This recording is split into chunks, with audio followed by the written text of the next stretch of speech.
Let's talk about the second quality in our qualities, relative strength. With relative strength, there's a fundamental difference between relative strength and absolute strength. Absolute strength being irrespective of your body weight, meaning that we're just going to use a heavy external load or absolute load. The other is relative to your body weight, which makes a big difference in terms of our exercise selection.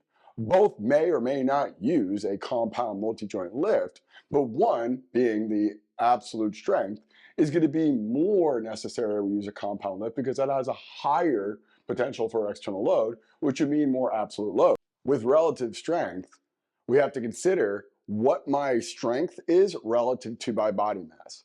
So if I weigh more and I'm lifting less, that means I have less relative strength.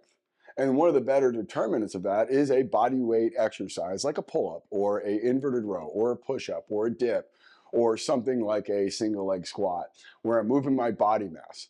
Relative strength is not exclusive to these body weight exercises. They're just a great representation of your relative strength. But the same thing associated with lifting a barbell or dumbbell or kettlebell or anything where we could put external load, that's always going to be relative to your body mass. What's important here is that we are focusing on a time variable like 20 seconds.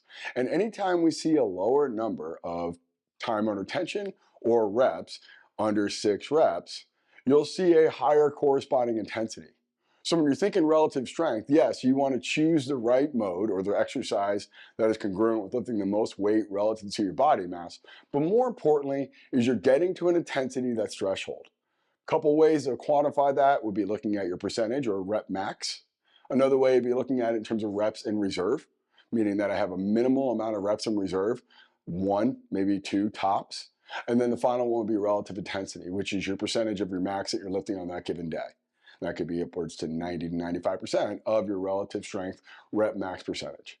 So a body weight exercise, an external loaded exercise, something where I'm using a load that is getting me in this 20 seconds and under, 6 reps and under type of intensity that's going to allow for me to develop the more neurological strength adaptations associated with using that time and attention and intensity.